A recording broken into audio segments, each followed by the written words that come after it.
Shalom, kita berjumpa kembali di dalam Victorious Devotion. Di bulan April kita masih terus belajar bagaimana hidup dalam kuasa dan pimpinan Roh Kudus. Ya. Nah, untuk renungan pada hari ini akan membahas tentang dampak dari hidup dipimpin oleh Roh Kudus. Sebelum lebih lanjut, mari kita berdoa. Bapa di sorga, kami bersyukur kepadamu, Kau berikan kami anugerah keselamatan yang kekal, dan Kau memelihara hidup kami dalam tuntunan pimpinan Roh yang Kudus. Dan firman-Mu juga terus menjadi terang dalam hidup kami. Hari ini kami mau belajar dari firman-Mu. Biarlah saat kami membaca, mempercakapkan firman-Mu, mendengar firman-Mu, Roh-Mu yang kudus menolong kami, memberikan pengertian, sehingga kami dapat mengerti seperti yang dimaksudkan oleh Tuhan, dan kami mampu melaksanakannya. Kami mau belajar di dalam tuntunan Roh-Mu yang kudus dari firman-Mu. Dalam nama Tuhan Yesus Kristus. Amin.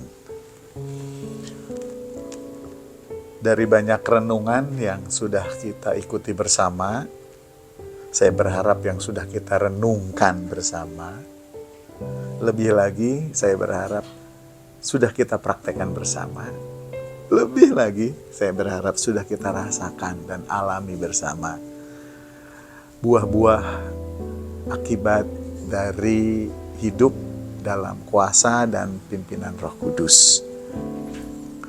Saat ini saya akan menyampaikan tentang dampak hidup dalam pimpinan Roh Kudus tersebut, ya, supaya kita dapat semakin teguh dan semakin kokoh dalam perjalanan hidup kita, karena kita tidak sendiri, kita tidak biarkan seperti yatim piatu, tapi Tuhan memberikan pada kita penyertaannya melalui Roh-Nya yang kudus. Nah, ada 3 dampak ya, minimal. Ini saya sampaikan pada Victorious Devotion saat ini. Yang pertama adalah jika kita hidup terus dalam pimpinan Roh Kudus, atau kita hidup berjalan dalam tuntunan Roh Kudus, maka kita akan mengalami secara kontinu kemenangan atas dosa. Ya. Kita diberi kekuatan, diberi kemampuan untuk tidak patuh, tunduk, untuk tidak kalah kepada keinginan daging. Jadi, karena kita hidup di dalam pimpinan tuntunan Roh Kudus, maka kemenangan atas dosa akan kita peroleh. Di dalam Roma pasal 8 ayat 13 tertulis di sana, sebab apa yang tidak mungkin dilakukan hukum Taurat karena tak berdaya oleh daging, telah dilakukan oleh Allah dengan jalan mengutus anaknya sendiri dalam daging, yang serupa dengan daging yang dikuasai dosa karena dosa, karena ia telah menjatuhkan hukuman atas dosa di dalam daging. Dalam Roma pasal 3 ayat 13 ini jelas-jelas bahwa manusia itu sudah berdosa dan tidak mungkin bisa mengalahkan dosa. Tetapi oleh karena kasih Bapa yang besar, telah memberikan putranya yang tunggal, Yesus Kristus, yang telah melakukan semua Taurat. Sehingga kita yang tidak mampu melakukan Taurat memperoleh kebenaran karena kebenaran Kristus yang melakukan Taurat. Jadi Kristus tidak berdosa. Yesus Kristus tidak tunduk kepada hukum Taurat. Yesus Kristus justru memenuhi Taurat. Karena itu kalau dikatakan Tuhan Yesus tidak berdosa, karena ia melakukan Taurat. Apa yang tidak mampu dilakukan oleh manusia, dilakukan oleh Tuhan Yesus. Itulah peran Tuhan Yesus menjadi penebus. Ia tidak hanya menyelesaikan dosanya Tapi konsekuensi atau peran yang harus dilakukan oleh manusia digantikannya. Bukan saja menggantikan menanggung dosa, tapi menggantikan melakukan Taurat. Jadi kita bersyukur, berterima kasih double. Nah, setelah kita percaya kepada Tuhan Yesus, kita harus terus hidup dalam kebenaran.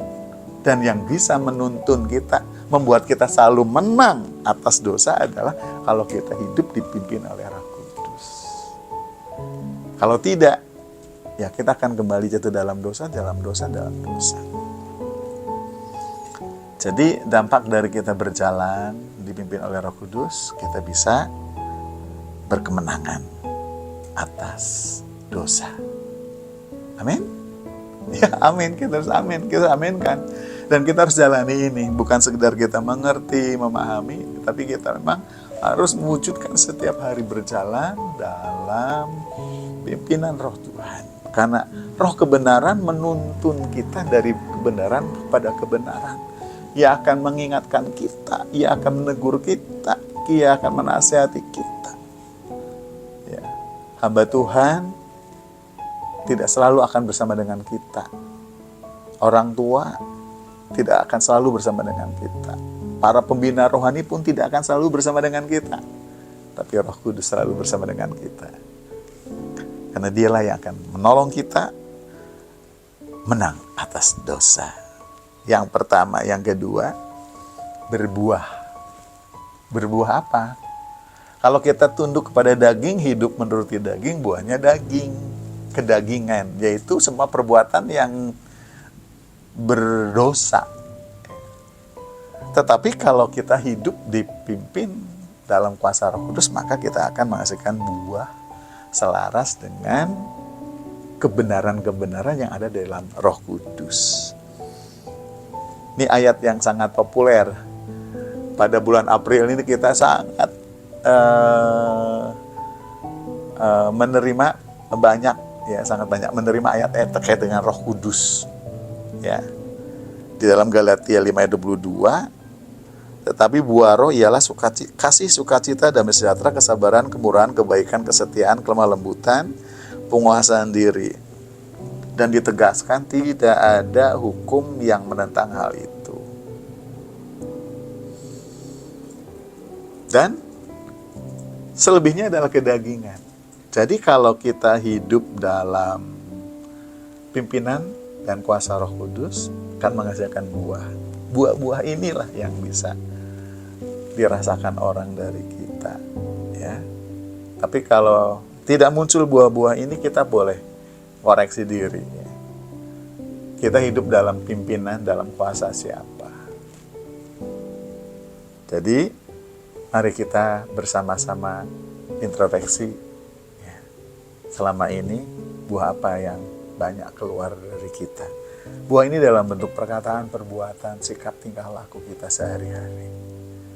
Baik, yang kedua, dampak yang nyata adalah hidup berbuah, yaitu buah Roh Kudus, buah roh.